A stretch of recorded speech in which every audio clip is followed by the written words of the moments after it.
ফেরাউন ফেরাউন হচ্ছে তার নামের একটা উপাধি, যার নাম হচ্ছে দ্বিতীয় রমেসেস। এই দ্বিতীয় রমেসেসের পূর্বে আরেকটা রমেসেস ছিল, অর্থাৎ বাদশাহ ছিল, মিশরের বাদশাহ। ওই মিশরের বাদশাহ, প্রথম বাদশাহ যখন চলে গেলেন, এবার দ্বিতীয় বাদশাহ এলেন, ফেরাউন বলে আমরা যাকে জানি, দ্বিতীয় রমেসেস। এই ফেরাউন একদিন স্বপ্নে দেখলেন যে বাইতুল মুকাদ্দাস থেকে এমন একটা আগুন আসছে মিশরের দিকে, এবং মিশরের মধ্যে দুটো দল ছিল, একটা হচ্ছে ফেরাউনি দল, আর একটা হচ্ছে বনি ইসরাইলের দল। এই রমেসেসের পূর্বে, ফেরাউনদের পূর্বে, মিশরের মধ্যে সব থেকে বেশি ক্ষমতাশালী, সব থেকে বেশি তাকতওয়ালা, যে মিশরকে এক সময় তারা কি করত, শাসন করত। মিশরের যারা এক সময় রাজা ছিল, সব থেকে বড় যারা খ্যাতিপূর্ণ মানুষ ছিল, বংশ ছিল, তারা হচ্ছে বনি ইসরাইল। যখন প্রথম রামেসেস যখন এসে গেল, এবার আস্তে আস্তে বনি ইসরাইলদেরকে হারাতে লাগলেন এবং তাদেরকে তাচ্ছিল্য করতে লাগলেন। তাদেরকে আস্তে আস্তে দাস দাসী করা আরম্ভ করে দিল। এবার যখন ফেরাউন স্বপ্নে দেখতেছেন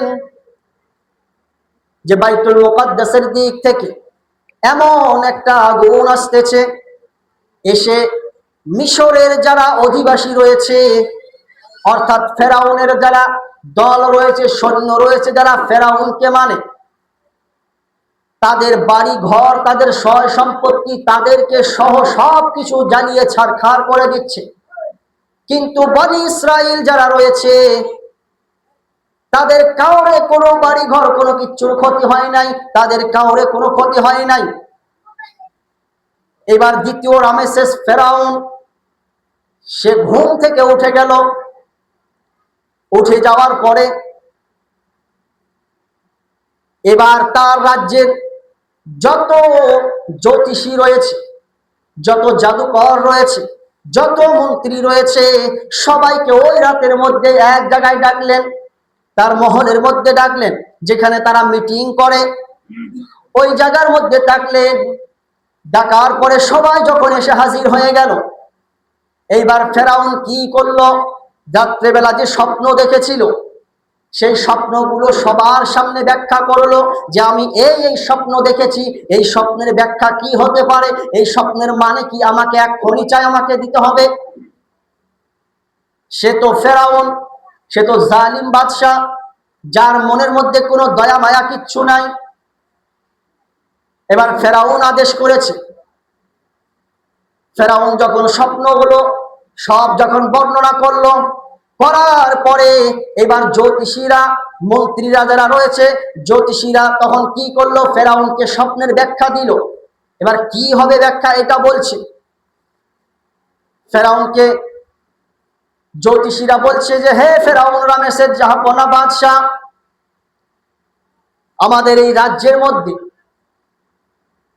আগামী কিছু দিনের মধ্যে বনি ইসরাইলের মধ্য থেকে এমন একজন পুত্র সন্তান আসবে, জন্মগ্রহণ করবে, যে কিনা এসে তোমার রাজ্যের সমস্ত কিছুর পতন ঘটাবে। এইবার ফেরাউনের মনের মধ্যে চিন্তা ধরে গেল, ভয় ধরে গেল। ফেরাউন চিন্তা করতে লাগলো যে কি ব্যাপার, কি হবে তাহলে। এবার ফেরাউন আদেশ করে দিল যে যাও, আমার রাজ্যের মধ্যে যত বনি ইসরাইল রয়েছে, ওই বনি ইসরাইলদের যত গর্ভবতী মহিলা রয়েছে, ওই সমস্ত মহিলারা যারা সন্তান প্রসব করবে, ফেরাউন কি করলেন, তার নিজস্ব ধাত্রী লাগিয়ে দিল, বিভিন্ন জায়গায় বিভিন্ন ধাত্রী লাগিয়ে দিল। ফেরাউনের এগুলো ধাত্রী, তারা বিভিন্ন বনি ইসরাইলদের বাড়িতে যাচ্ছে, গিয়ে গিয়ে তালিকা করছে কোন বাড়িতে কোন মহিলা প্রেগনেন্ট আছে, কোন বাড়িতে কোন মহিলা গর্ভবতী আছে, এবং কতদিন হচ্ছে, কতদিন পরে ওই বাচ্চা দুনিয়ার মধ্যে আসবে। এই নাম তালিকা সব কিছু নিয়ে নিয়ে এলো এবং ফেরাউন বলে দিল যে আরেকটা করে জাল্লাদ প্রত্যেকজন ধাত্রীর সঙ্গে থাকবে। এবার যখন আস্তে আস্তে সময় যখন হয়ে যাচ্ছে, দুনিয়ার মধ্যে বাচ্চা আসা শুরু হয়ে গেল। এবার ফেরাউনের আদেশে ওই যে ধাত্রী নামের তালিকা নিয়ে এসেছিল, লিস্ট নিয়ে এসেছিল, এবার এক এক করে যেই বাড়িতে আজকে হবে ওই বাড়িতে ধাত্রী ঠিক চলে গিয়েছে। গিয়ে যদি দেখেছে বাচ্চা প্রসব হয়েছে, যদি বাচ্চা মেয়ে হয় তাহলে তাকে কিচ্ছু বলে না, আর যদি ছেলে হয় তাহলে সঙ্গে সঙ্গে ওই যে দাজ্জাল, ওই যে জঘন্য যে জাল্লাদ রয়েছে ওই জাল্লাদকে ডেকে দিল। সঙ্গে সঙ্গে জাল্লাদ এসে হাজির হয়ে গেল, আর ওই জাল্লাদ সঙ্গে সঙ্গে ওই সন্তানের মায়ের সামনে ওই বাচ্চাটাকে, ওই সন্তানটাকে মায়ের সামনে, জীবন্ত সন্তানটাকে একদম জবাই করে দেয়। বলি নাউজুবিল্লাহ।